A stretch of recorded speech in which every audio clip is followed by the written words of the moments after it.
The Feed. Update on Spotify plays. Remember that release? Yeah. Plus, they are making podcasts more prominent in a new following feed. New resource page on podcast artwork from Apple Podcasts for Creators. Spammers creating bogus audio content about drugs? Whoa.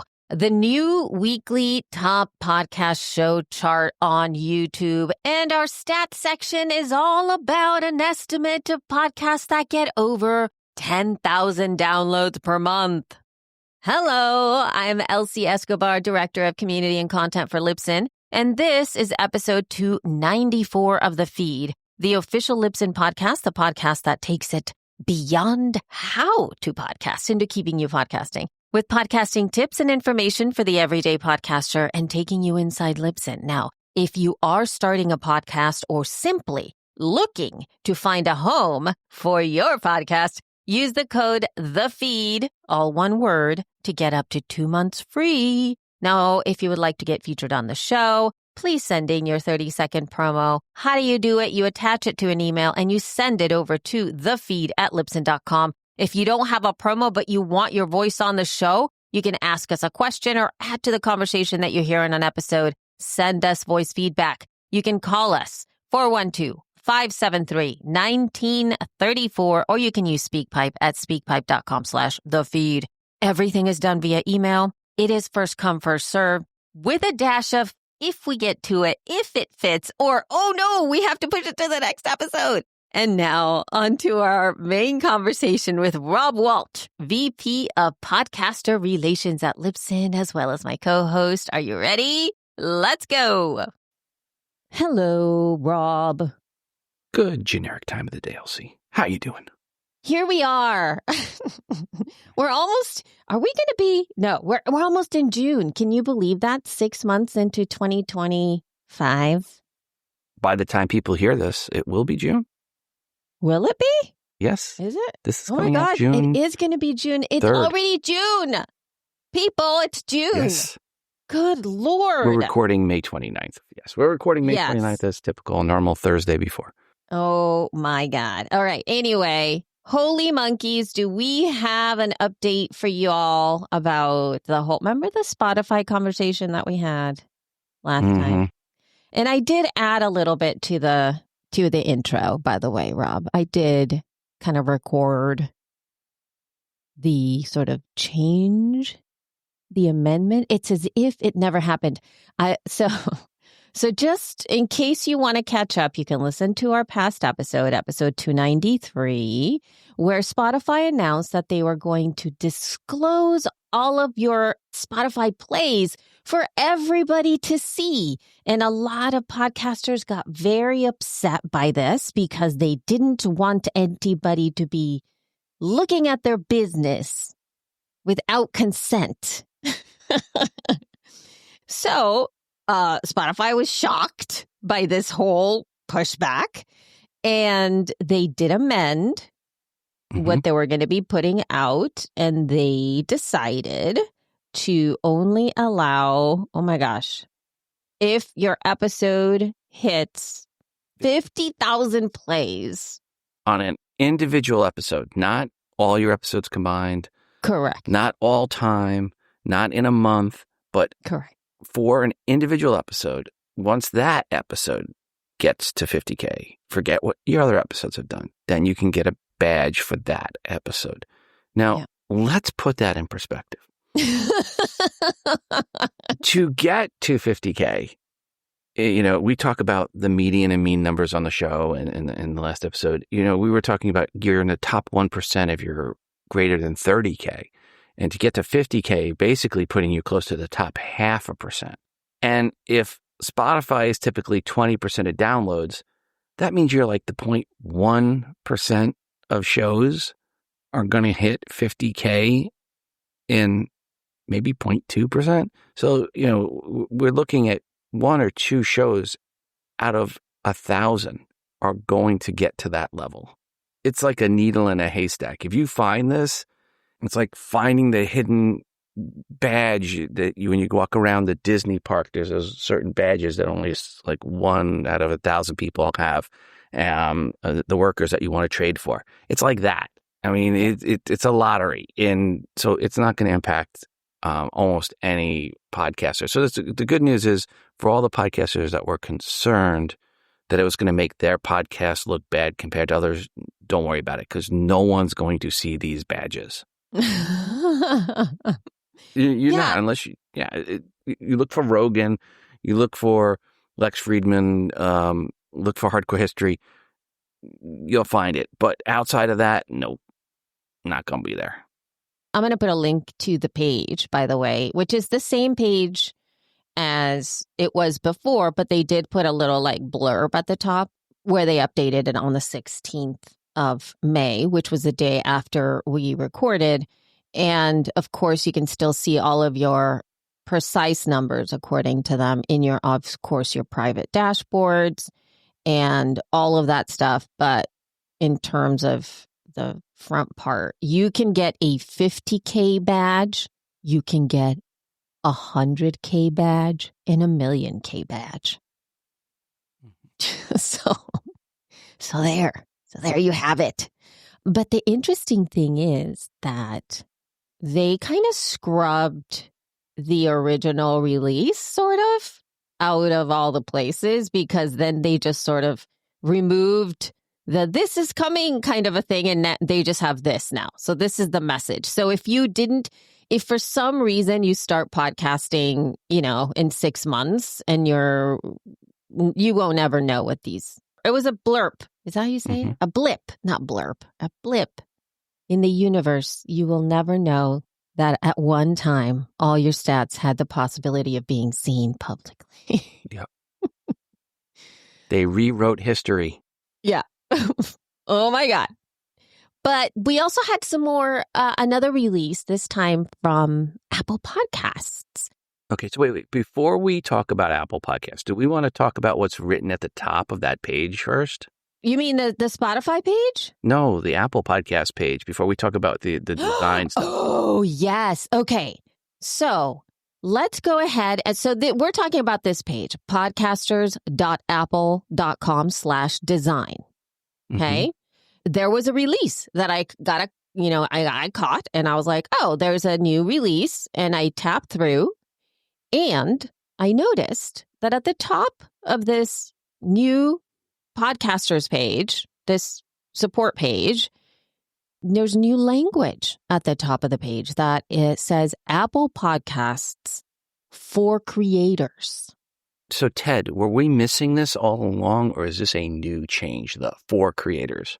Before everything always said for podcasters. So now it says Apple Podcasts for creators. This is kind of along the lines of how Spotify changed, right? It used to be podcasters.spotify.com, but now it's creators.spotify.com. As a matter of fact, if you go to podcasters.spotify.com, it redirects to creators.spotify.com.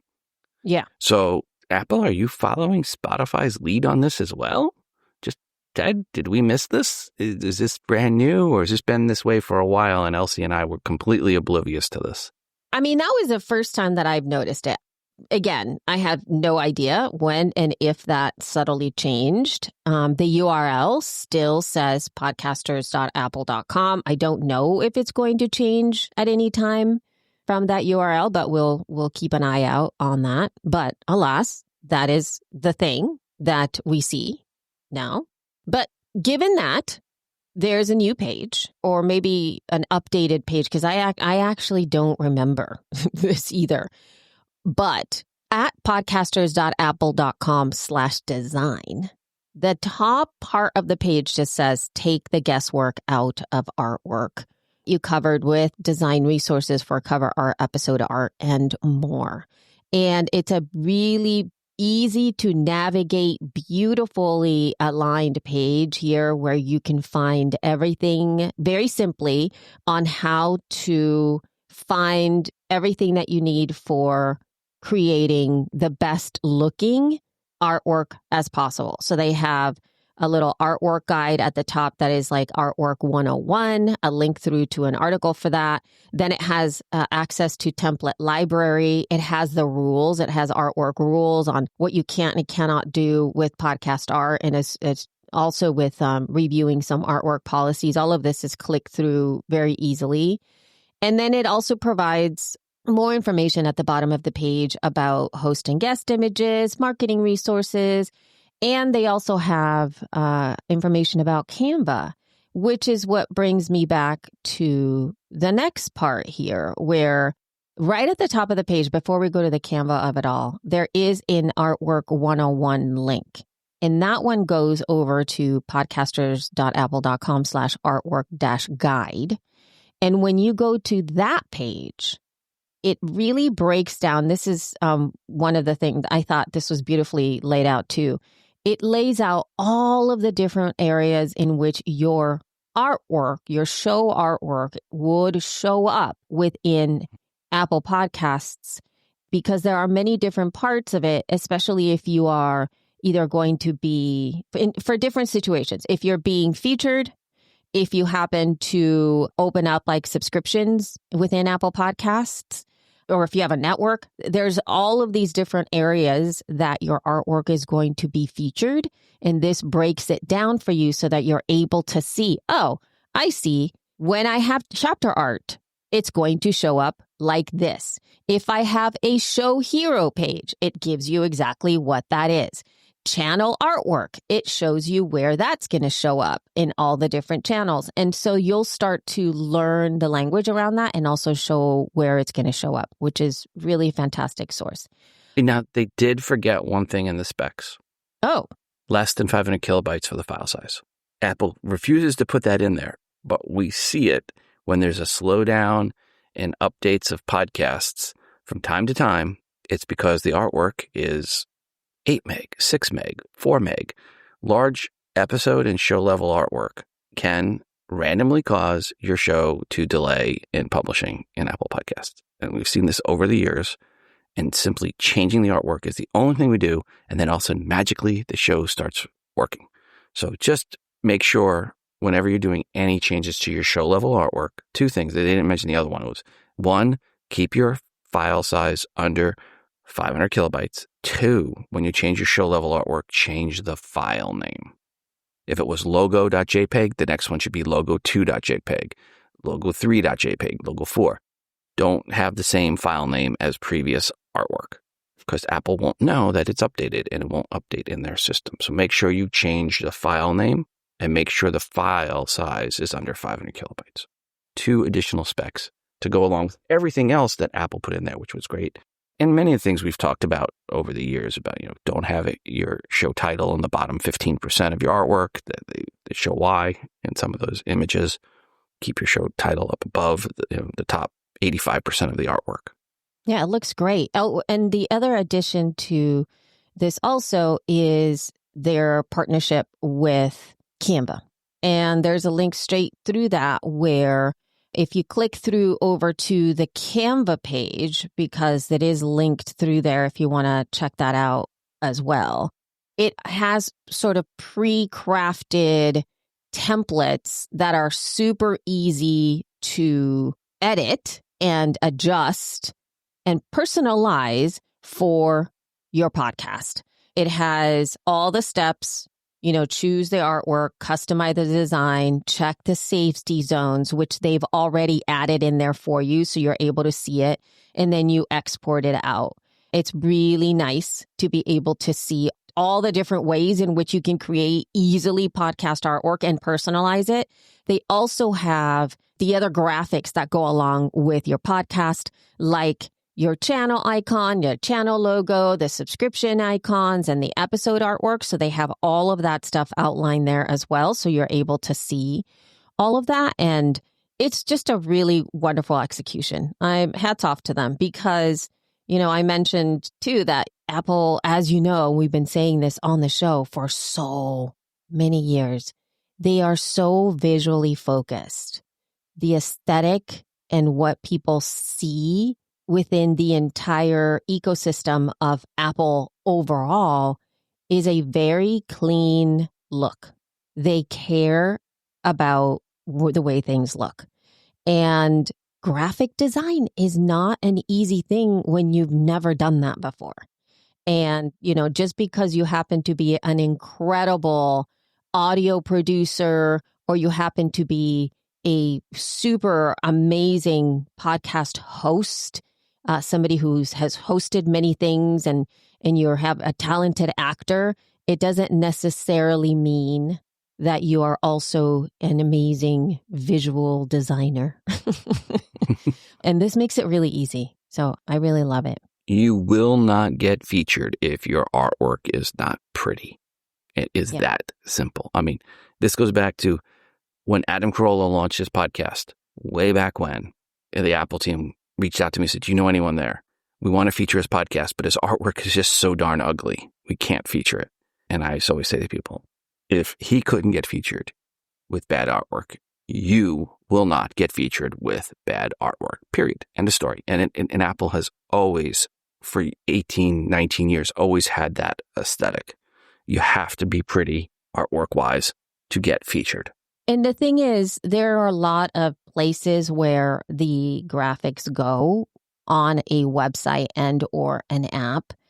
And it is challenging to be able to scale things up.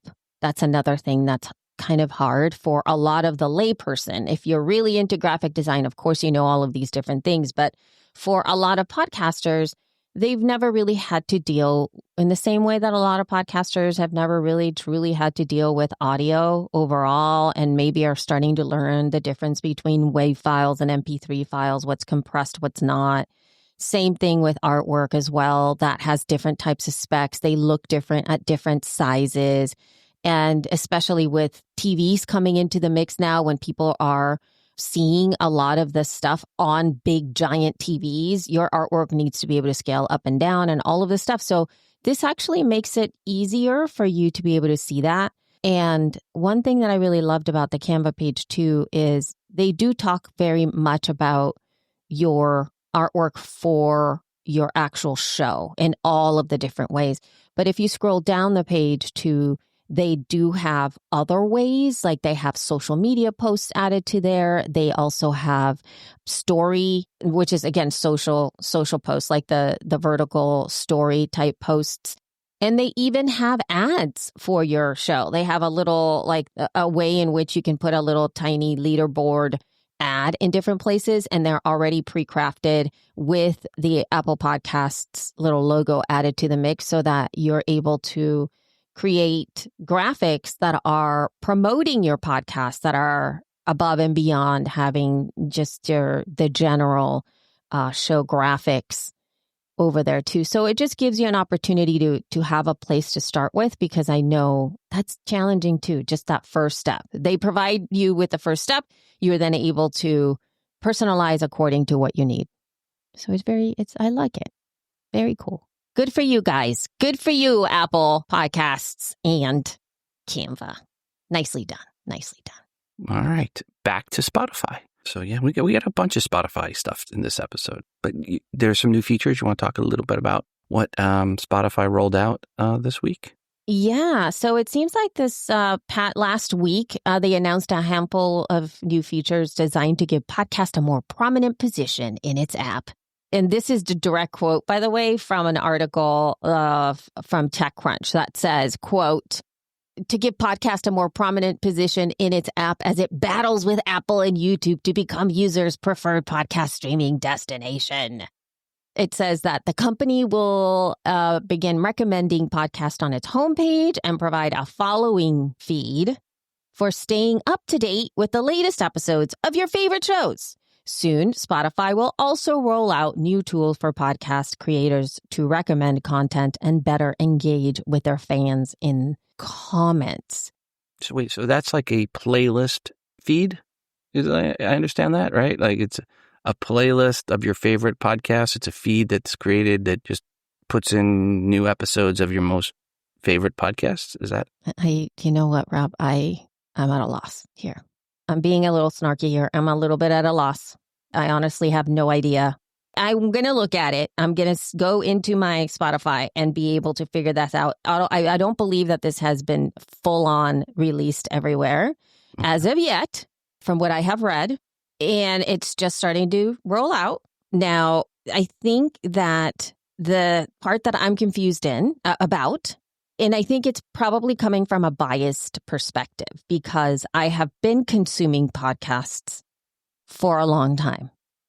And so my understanding of podcast consumption through the past 2 decades has been in this scenario, which means you open up your podcast app and you have a queue and or you create a playlist that does exactly what this does so that when you open up the podcast app, you have the latest episodes of the shows that you love because you're following them, aka subscribing to them in your podcast app of choice.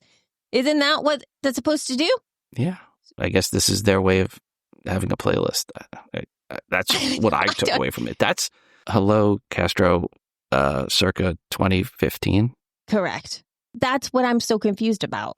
The fact that I'm like, are you meaning that right now you're literally doing what podcast apps actually do and you realize that people want to consume the shows that they follow, which is a little bizarro to me. But so I haven't seen the way it's been laid out as of yet, right? But it says at the bottom of this article here, it says, in quote, in addition, Spotify is introducing a following feed that will serve as a dedicated spot where you can see all the latest episodes released by the podcast you follow instead of having to search across the app. It says, well, to access this feature, you'll tap on the podcast button on the top of the app, then the following button that appears to its right. I believe these are features that haven't been rolled out yet. Maybe they haven't. I didn't update my version of the app. I didn't see it. Oh, I see what they're doing. So it legitimately, Rob, it's like having a queue like Castro has had forever, the way that Overcast is implementing all the stuff. It's what Pocket Cast and all of these other apps have had, which is a playlist. It's a playlist. That's what I was thinking it was. And that's okay. I just got a little snarky about that because I'm like, is this literally is why people listen to podcasts, because you can follow the stuff that you want to listen to.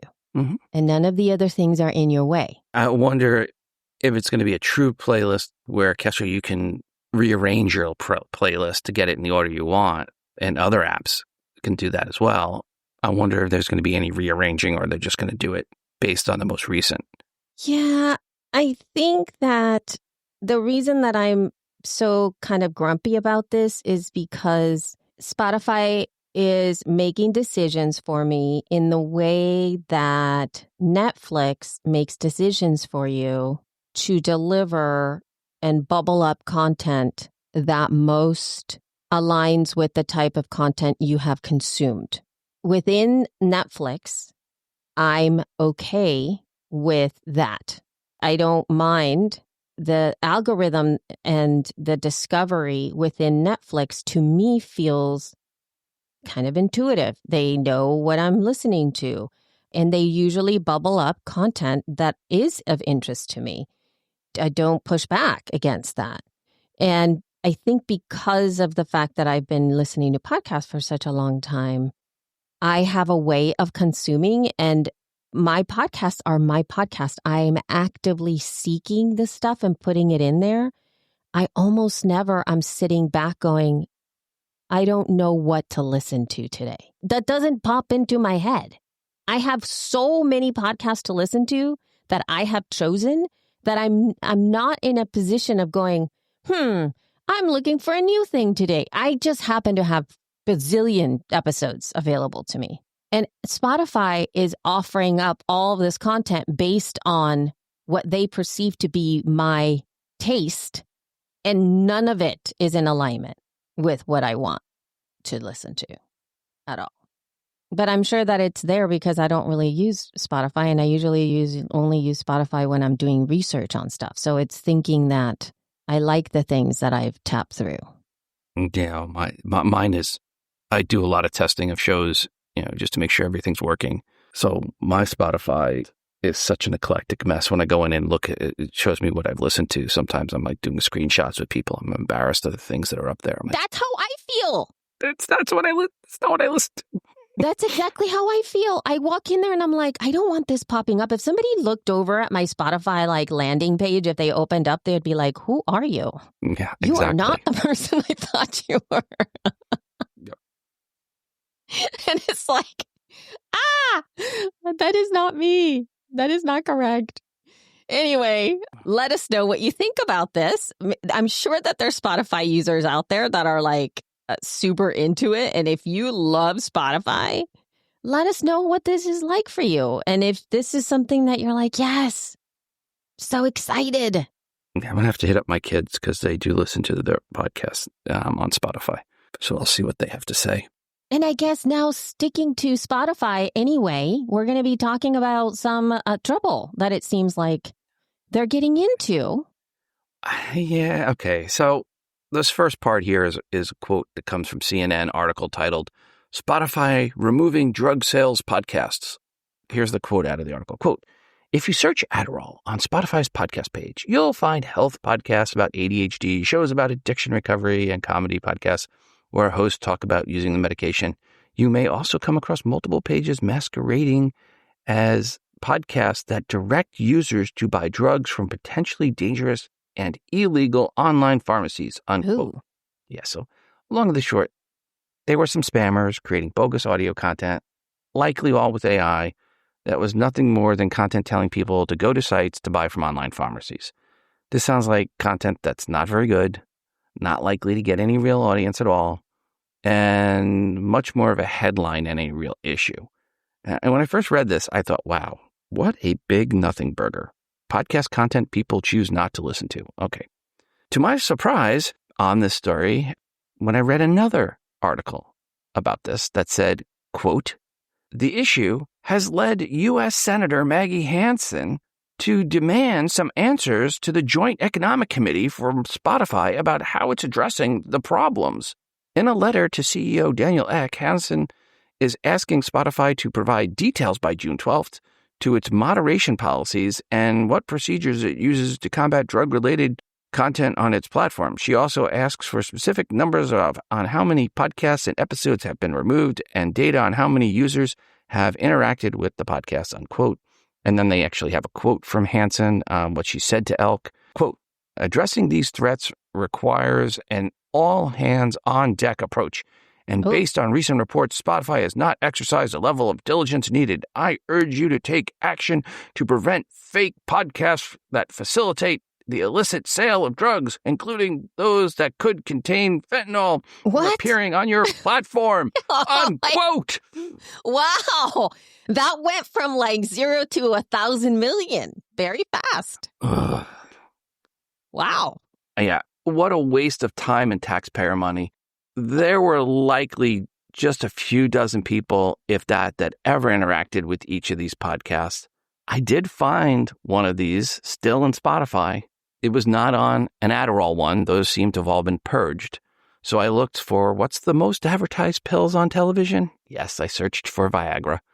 Oh. I found one still there, but here's what's interesting. It has been in Spotify since September 2020.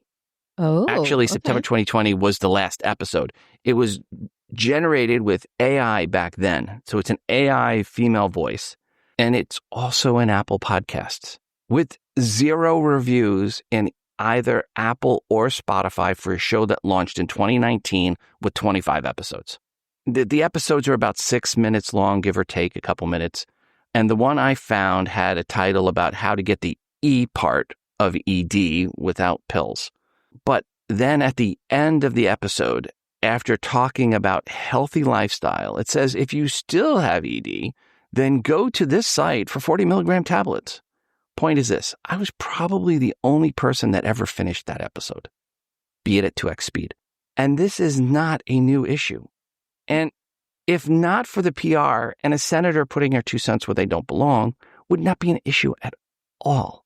And Ted, if you want, I can send you the link to the podcast and Apple Podcasts. Just email me. And I've got a link where it's in Spotify.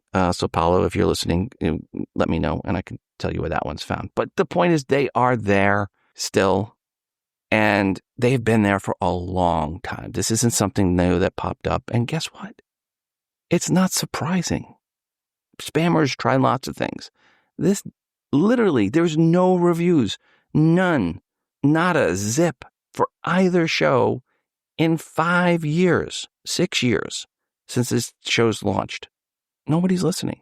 Podcasting isn't a medium where spams work like this. It's not a stumble upon medium. It's a medium where for the message to get out, people have to really engage with it. And after listening to that episode for 4 seconds, you would realize it's not content you want to listen to.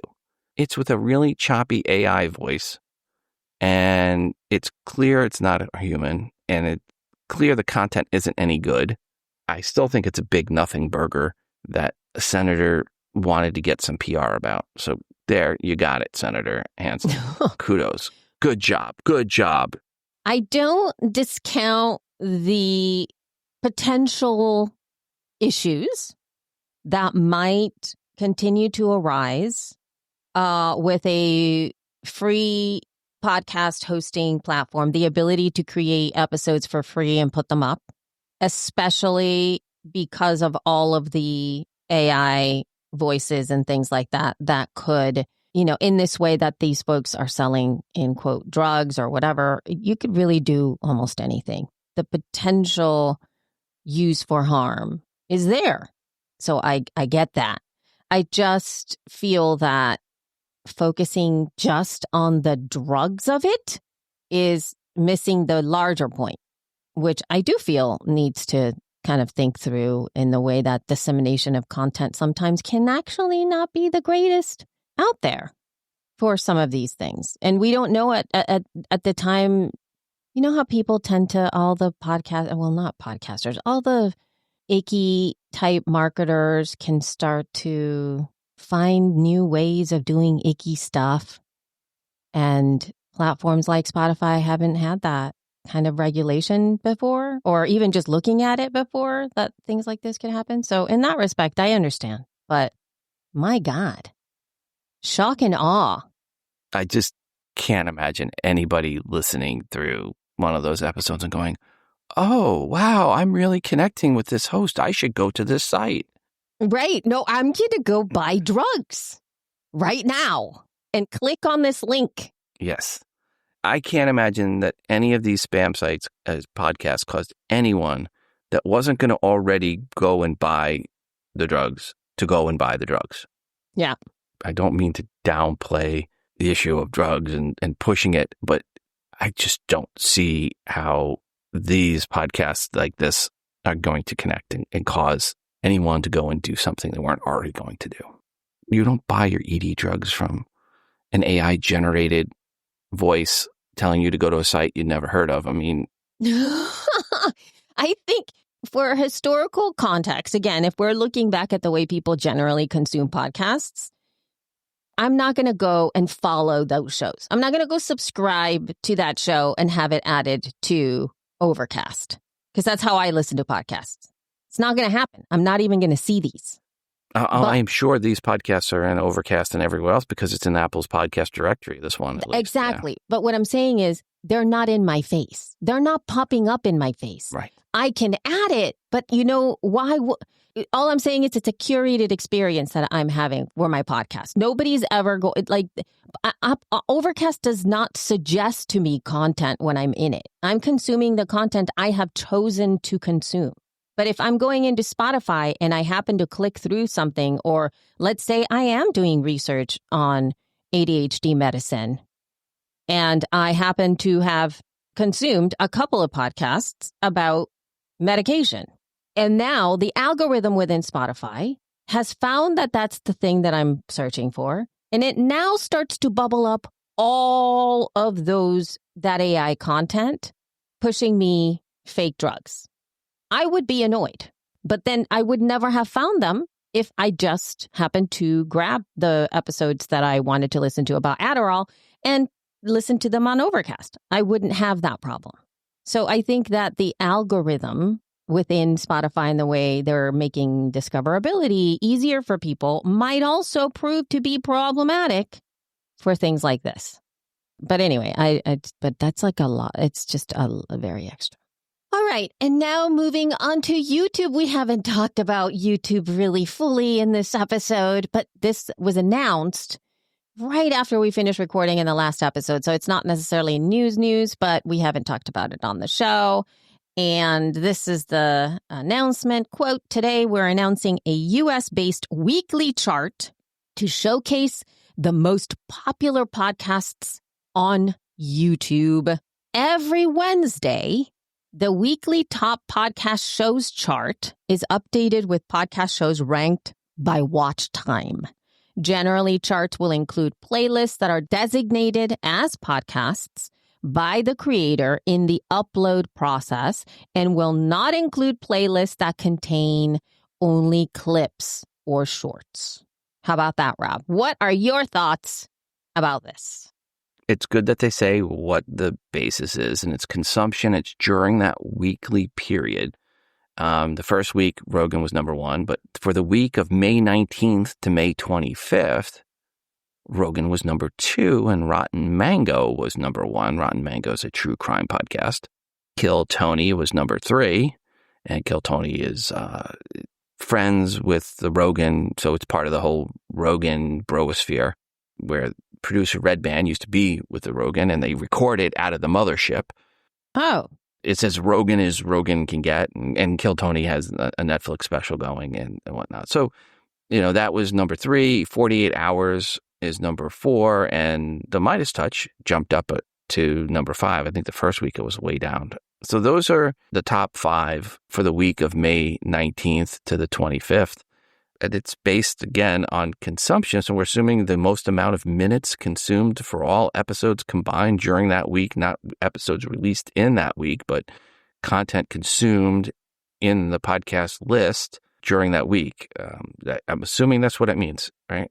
Yeah, because the watch time is one of those things that for sure counts a lot for the podcast stats, or actually any stats, not even podcast stats. That's the whole point. This is a very proprietary sort of measurement point for YouTube is the watch time.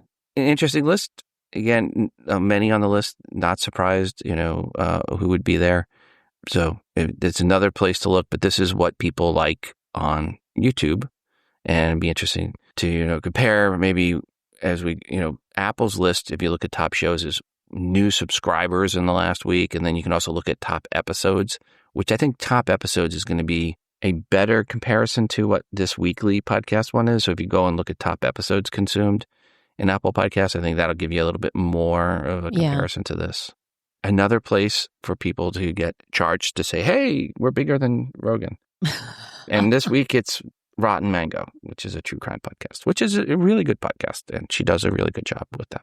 Yeah. So this is for sure the entire, in quote, show, right? Meaning not episodes. And by the way, Rotten Mango, the reason it beat Rogan, one word, Diddy. Diddy. Yeah. It is Diddy. It is all about, well, there's a little bit in, I think did she cover Karen Reed of it all? I don't know if she covers that because I haven't seen Karen it. Reed. Yeah, so I was looking to see if in those episodes that she covered Karen Reed, but it does look like most of the recent episodes were Diddy. Yeah, it's Diddy. It's all Diddy. Yeah, during that period of time. Titles like I got 4K to rub baby oil on her, and Diddy watched. Oh, okay. Diddy, I'd like to beat the blank out of you. Wow. I watched Diddy's lawyers question Casey for 12 hours. Yeah, so she's covering that trial, and evidently it is striking a chord. Yes, across the board, because it's one of those things where that is striking a chord in all the places. So everybody is like consuming a podcast. People that are into Diddy are not really there for the podcast. They're there for Diddy. And one of the episodes was, I spent 8 hours in a courtroom with Diddy, and this is everything. And that episode got 6.9 million views. Oh, my God. Wow. In 2 weeks. Okay, then. Holy monkey. This is legit numbers here. But yeah. Again, she's been around for a long time, and she does a really good job. So kudos to her, and congrats, I guess. And yeah, sad that it has to be what it's about, but it is what it is. Hopefully people stick around too, because that's the other thing that, I mean, there comes a point when any time pop culture is talking about some of the same narratives, everybody gets a point of saturation where you can no longer, it's like, okay, can we cover something else now? You know, there comes a point when that ends up happening with pop culture. I'm done with it. At first it's like, oh, yay. And then it's like, okay, enough. Again, she isn't new. If you haven't heard of her, she's been around and she's had a strong, large audience, audio and video side for some time now. Yeah, it's interesting to do. It would be very curious to be able to follow the content trends. It's a different type of content that's obviously being consumed in YouTube. There are threads that connect them all. And I feel that this is a little more reflective of the mainstream consumer, like the overall vibe of people consuming content outside of watching, streaming series and Prime or Hulu or Paramount Plus or whatever. This kind of gives you an idea of, which is, the other thing we didn't mention, or maybe I didn't make clear too, this is US based. Okay. Well, that has to be very, very clear. It's US based. And when you look at this list, it shows its US-ness. Mm-hmm. It's the vibe of the culture, which I'm not sure I like, because it's a little scary to look at what that says subconsciously about the entirety of the world of the United States. Well, I mean, there's definitely hard left and hard right shows in the list, right? You got Midas Touch on one side, you got Sean Ryan and Tucker Carlson on the other side. I'm just going down the list, and then there's Megyn Kelly and the PBD podcast. I guess that's more in the middle, but still very political. Timcast. You've got Democracy Now!, Philip DeFranco. So there's a lot of politics podcasts in here. The Bulwark, right? Yep. On the left. Joe Budden on the left. So again, I would say it's a mix between true crime and politics podcasts when I'm looking through this list, and a few sports ones. Well, that's what I'm saying. It's like that's an imprint of basically the United States. Politics, sports, true crime, and pop culture. The number 100 show of this week was Debriefed, an Area 52 podcast with Chris Ramsey. So we'll give you the last one in the group. So what is this podcast about? What is this about? Is it about aliens? It's a paranormal alien podcast. So there we go. We got the one bright light in all of this stuff.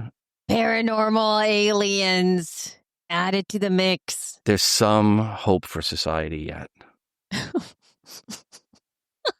When your alien paranormal podcast is a shining light in the list. Okay. Oh, my God. I know. They'll be like, oh, my God, we made it on the list there.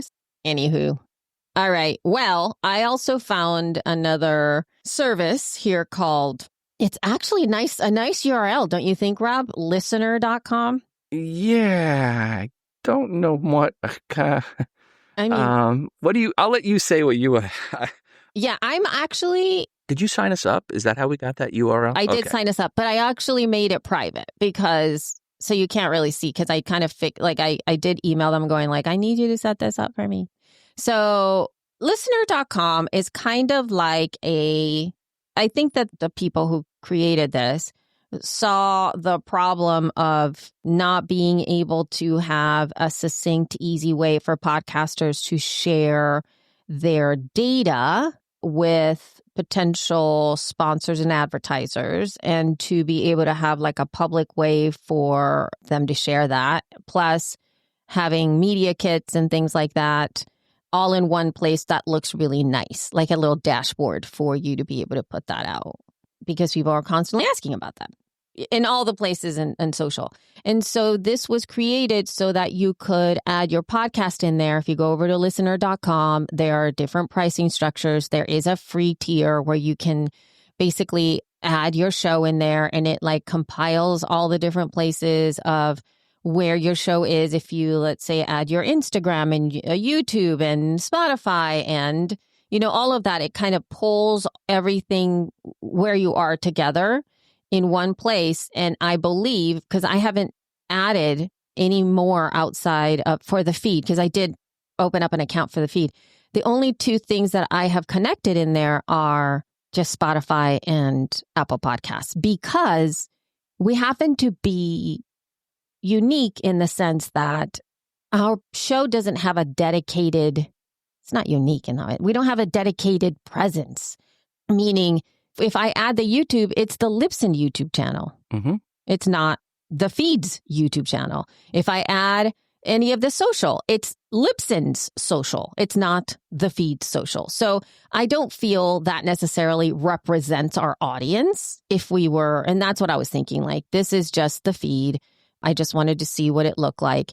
And it pulls data into this place, and then it gives you a really nice looking, visually nice looking dashboard, Rob. That's what it is. So if somebody's interested in, like, let's say sponsoring the Feed or something, we would be able to send them over to listener.com/the feed and then say, here's my stuff. And you have the option of making it private, which is what I did. So when you make it private, when you go to listener.com/the feed, you have to put in your name and email, and then I would get sort of that request, and I would either give you access or not. I don't know how that works because I haven't done that.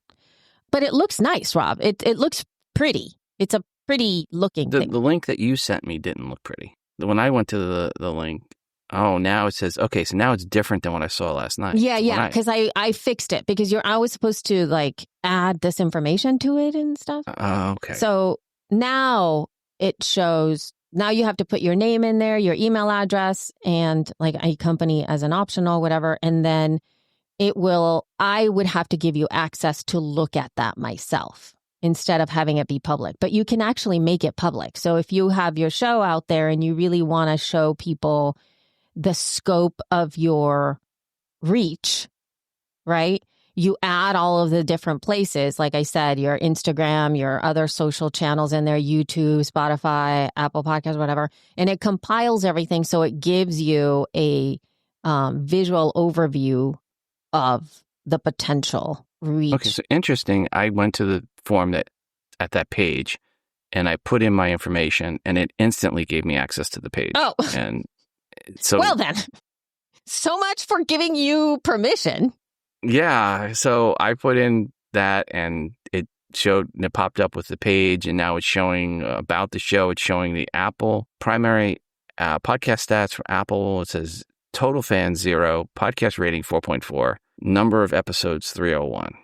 So maybe no stat information yet, but yeah, I don't. So here's when I got confused, because when I first went in there and I put in our podcast name, mm-hmm. I had the feeds pop up, as in like mm-hmm. two of our show, the feeds pop up. And that's when I was like, oh no. And so I kind of manually added this one in there because I didn't know. Remember how there was like a double of our show for whatever reason? Yeah. But so did this require you to go into your Podcast Connect account and give them access to it? No, not at all. So it's just taking it's just taking the public information that's out there? Yeah. And so when I put in just the feed, like you literally just put your stuff and then it bubbles up your podcast, and then you choose the one. And then one of them had 303 episodes on the feed. And then the other one had 308 episodes on the feed. And I was like, I don't know which one is the right one. So I didn't choose either. I went to Apple Podcast and grabbed our link and put it in there. I don't even know how they're getting the data. Well, it's saying there's 301, so it went with the 301. Yeah.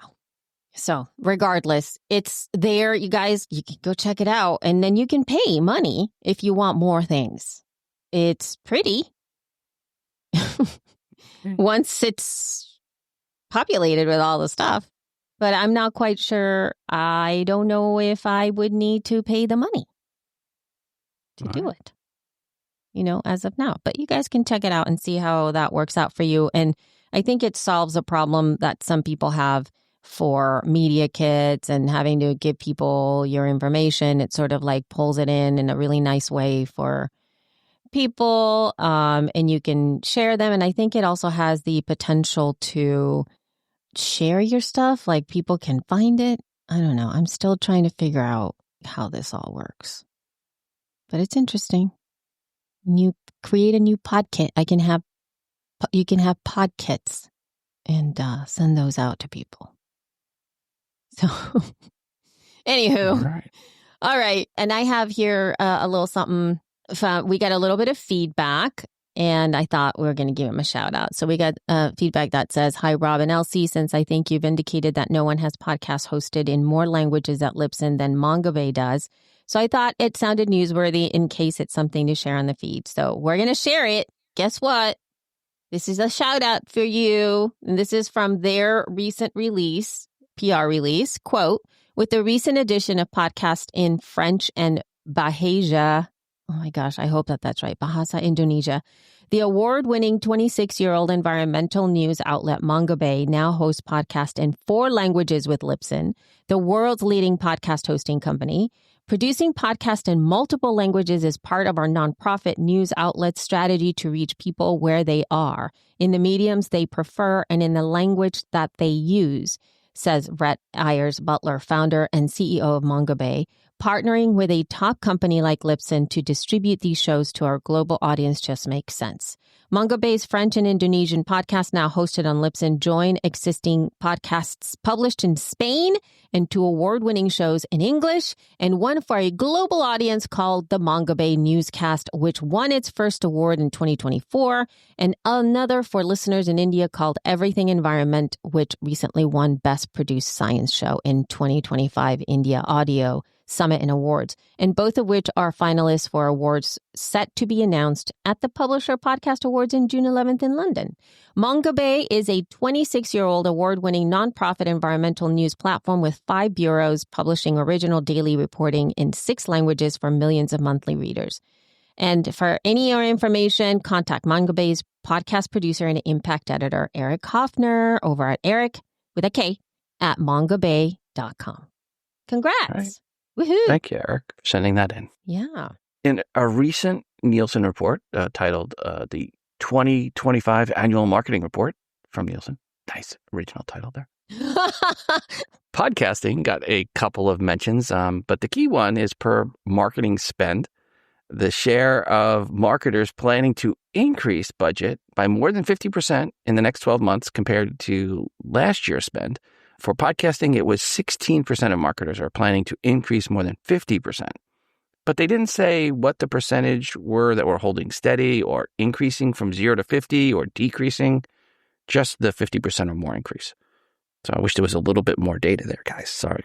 The top category for increase was social media, with 29% planning to increase 50% or more in the next 12 months compared to the past 12 months. But there's a full report. We have a link to the PDF if you want to read that report and go through and look at some other marketing stuff. But podcasting only gets a couple mentions in there. Overall, it's about all the other places people are spending marketing on. And all right, we have this would be a good place for a promo. Good place for a promo. Here we go. This is Sound Strategy. Are you obsessed with podcasts? Do you make them, consume them, overthink them? Hi, I'm Lucas Dickey, the host of Sound Strategy, the most meta podcast about podcasting ever. Literally, that's the name. Podcast keyword strategists definitely get it. Each week, I'll be joined by my co-hosts, Allison Melody, for conversation with industry veterans, including those like Joe Rubin, Rob Walsh and Elsie Escobar, Dave Jackson, Joni Deutsch, Maribel Caseta-Smith, and the list goes on and on. We will discuss the weird, wonderful universe that is podcasting, storytelling, and content creation. We'll bring you roundtable rants, industry hot takes, and existential questions like, 20 years into podcasting, do any of us really even know what we're doing? Whether you're a pro podcaster or a curious creator, this is your backstage pass to the present and future of podcasting. Join us every Friday at soundstrategy.fm to tune into the latest episode. Sound Strategy with me, Lucas Dickey, the most meta podcast about podcasting ever. Well, thank you so much, Sound Strategy. And as you heard on the promo, Rob and I were both on the show as guests. I believe, Rob, this is is it the only time that you and I have been a guest together on a podcast in all of our time together? I think it is. Yeah. So how about that? I can't remember any other. Yeah, I don't think we've never ever done it. So yay. Mm-hmm. There's still a first. You guys, you can go and listen to the show. There'll be a link in the show notes. I'll put a link to our episode in there so you guys can hear a little bit of our backstory and some strategy around the feed and all of that. So it would be amazing. Yay. So that covers our Where Have We Been? It does. Absolutely. It absolutely does. All right. So stats, as I mentioned, we're recording this episode on May 29th, which means this is actually the third episode we recorded in the month, which means the monthly stats are not over. So we have to wait until the next one for me to do median and mean because I can't pull that report until the month is actually over. A few weeks back, though, I asked Grok this question. So I do have some stat stuff here to throw in. So this is bonus stat stuff. Roughly, and this is my question to Grok, roughly how many podcasts are there that get over 10,000 downloads a month? And here was Grok's response. Estimating the number of podcasts that get you over 10,000 downloads per month involves working with available industry data and making some reasonable assumptions. As exact figures aren't directly published, let's break it down for what we know as of February 21st, 2025. I guess that was when I asked this. First, the total number of podcasts is substantial. As of January 2025, there are approximately 4.3 million podcasts worldwide, according to various industry resources like Podcast Insights and Buzzsprout stats. However, not all of these are active, meaning they've released an episode recently. Data suggests that only about 15 to 17.5% of podcasts are active, having published in the last 90 days, which brings the number of active podcasts to roughly 645,000 to 2,500. It's wrong there. The number's like 400, but okay. Going back into my Grok voice. For simplicity, let's use a midpoint of around 700,000 active podcasts. Next, we need to determine how many of these active podcasts achieve over 10,000 downloads per month. Podcast download statistics are often reported on a per-episode basis with a specific time frame, example 7 days or 30 days after release, and benchmarks come from hosting platforms like Buzzsprout, which tracks over 120,000 active shows. According to Buzzsprout's January 2025 data, top 10% of podcasts get 469,000 downloads or more in the first 7 days. Top 5% get 1,120 in 7 days, and top 1% get 4,700 downloads or more in 7 days. The metric of 10,000 downloads per month is trickier because it could mean total downloads across all episodes in a month or downloads for a single episode within 30 days. Industry norms, example from Libsyn and OSHA, suggests that advertisers often look for 5,000 to 10,000 downloads per episode within 30 days as a threshold, implying this is a significant benchmark. Let's assume 10,000 downloads a month refers to a single episode performance for within 30 days, as this aligns with how success is typically measured. That was not what I asked. But anyway, Buzzsprout's data does not directly provide 30-day for 10,000 downloads, but other sources help bridge the gap. Like Libsyn's Rob Walsh has historically noted circa 2021 that an episode, yes, Grok quoted back to me for my question, which was really meta. Circa 2021, that an episode with 9,000 downloads in 30 days is in the top 5%, and 50,000 downloads in 30 days is in the top 1%, adjusting for growth in podcasting since then. And considering Buzzsprout's figure of roughly 47 in the top 1%, it's reasonable to estimate that the top 1% might reach 10 to 15,000 downloads over 30 days, given downloads taper off after the initial week. If 10,000 downloads per episode is in 30 days falls around the top 1% mark, a conservative estimate, as it might be slightly below 2%, then 1% of 700,000 is approximately 7,000 podcasts. However, some podcasts release multiple episodes per month.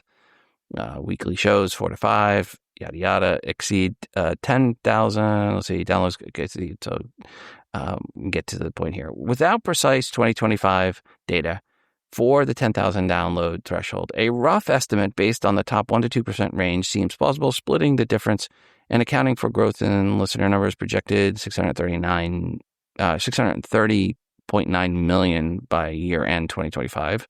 I'd estimate roughly 10,000 to 15,000 podcasts get over 10,000 downloads per month, per episode, or in total as of early 2025. This is a ballpark figure leaning toward the lower end if we're strict about per episode performance, and higher if we include cumulative monthly totals for frequent publishers. This number feels consistent with the competitive podcast landscape, where only a small fraction, like the top 720,000 shows with over 10 episodes, sustain significant audience. Reality is most podcasts hover around 100 to 200 downloads per episode, so 10,000 plus is a rarefied tier. It was a long way to get to, not a clear answer, but overall, I had estimated that if we wanted to say how many get 10,000 a month, it's somewhere in combined, all over combined, it's somewhere around the 100 to 250,000 range, depending on how you look at the numbers. And I would say around 100,000 is more accurate number of how many get to 10,000 a month, all episodes combined. And I think if you took Rock's number, and I went back a little bit on this, long and short, it's not a big percentage. And the reason I say 10,000 per month, all episodes combined, that's really kind of where you want to be if you're going to monetize with programmatic. You can do it lower, and yes, and you can make some money at the lower, but if you want to make money that is enough to pay for hosting, enough to pay for equipment, you got to be probably in the 10K range for all episodes combined. So have a return on your investment. And that doesn't even include your time. Just talking about equipment and other software and other support materials. And I look at that number as overall, we'll be lucky if it's at 10,000, 100,000 shows in the whole podcast sphere that get to 10K. And it's probably a little bit under that. There we go. That's the long of the short. All right. And if hopefully you were not operating heavy machinery during that section. Well, maybe now it's a time they just like woke up after they heard me laugh. They're like, why is she laughing?